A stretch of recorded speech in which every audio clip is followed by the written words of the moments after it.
let's head over to the porch where we find Kimberly Seldon. So she's going to show us her timeless porch classics.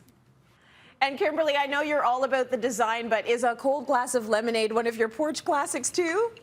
It kind of is, right? Or you add a little iced tea and it becomes an Arnold Palmer. Either way, I'm going to start with the bistro table as a porch classic that everybody loves and knows because it's so flexible. This is a small scale, so it works on an open porch, covered porch, wraparound balcony, city balcony, doesn't matter.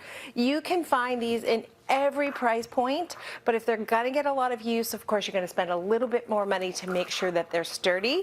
Like this one is bamboo and a resin, a woven resin, and thank you to Logum 142 who let me go shopping in Creamer and pick up this bistro table and all the beautiful accessories. Okay, so this is looking very Parisian. Like, who needs to go to Paris when you got this on your front porch? Actually, I kind of want both. What else have you got in terms of porch classics for us, Kimberly? Oh my God, it's so true. Isn't it nice to be able to feel like you're getting away when you're right at home? You've got to think about a lovely plaid wool blanket for your porch, I think, because winter or summer mornings rather, even in Canada, can be a little bit chilly, or those fall evenings, so that's a great thing to have. Every porch needs a wind bench. It might be as simple as a straight teak bench, or it could be a little bit more complicated with spindles like the one I have here. That's always a classic. A swing. If you want people to have fun on your porch, you gotta have a swing. It could be a wooden swing, it could be a more modern resin swing, it could even be a woven swing. One thing swings and benches have in common, though, they are a great place to put pillows, which I love, as you know. Now, I've got a big sectional here, so you've got enormous pillows. These are 28 by 28, really, really big. You might decide to go for something a little bit smaller, but stripes are always the pillow of choice. And I would say don't go any smaller than about 20 by 20 because they start to look a little dinky. Yeah. And more stripes, lots of stripes. In the mugs. So stripes are definitely a porch classic. They sure are. And you know what? I like that idea of the bigger the better. Like, have some fun with those pillows. Make sure they're generous and people are like comfortable. It's a lovely look. So let's talk about some classics that aren't necessarily furniture. What else have you got for us? Well, you need to have a foundation, right? Whatever your porch is. It could be stone, it could be wood. Wood to me is the real classic, and that's what we have here. It's homey, it's warm, it's forgiving, it's comfortable.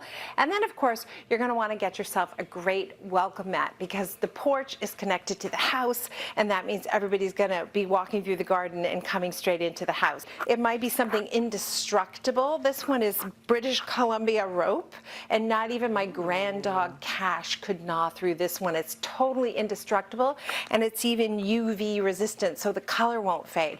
So a welcome mat is really important, definitely a classic. Shall we talk lighting? Let's have some fun with lighting when it comes to your porch. What are the classics we should be looking out for?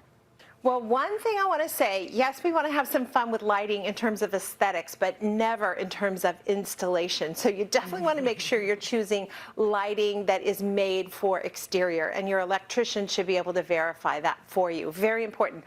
I will say I found a new porch classic this year. This is a porch broom, and I thought, what the heck is this for? You know what it's for, Trace? Up high. Yes. Pot lights, ceilings. This is my favorite thing in the whole world. So that's really important. While we're talking about ceilings, I also want to mention the color of ceilings. You know, I was raised by Southerners and spent my summers in Arkansas, and everybody had a blue porch ceiling. So I just grew up thinking that blue ceilings in a porch had to be blue. And they're beautiful colors to choose from, but it's just such a nice way to bring in a little fresh color into the porch that's kind of unexpected. So think about that in terms of the ceilings as well. So we had some fun in our the ceiling on our front porch, and it was Sharon Greck that put it together for us. But the most comments about our front porch are about that ceiling, and it's because the color of the ceiling is different than anything else, and it is worth paying attention to and picking something that's going to be a little bit of a standout. And let me tell you something, the lighting we have on our porch is filled with cobwebs and spiders. So we got to go in there with a hose. I need that thing.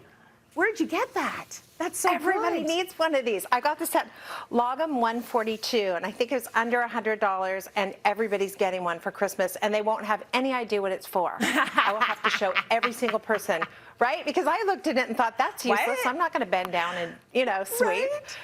But cobwebs at the cottage, so good. Cobwebs, absolutely perfect. Kimberly, thank you so much. She's always got the best tips.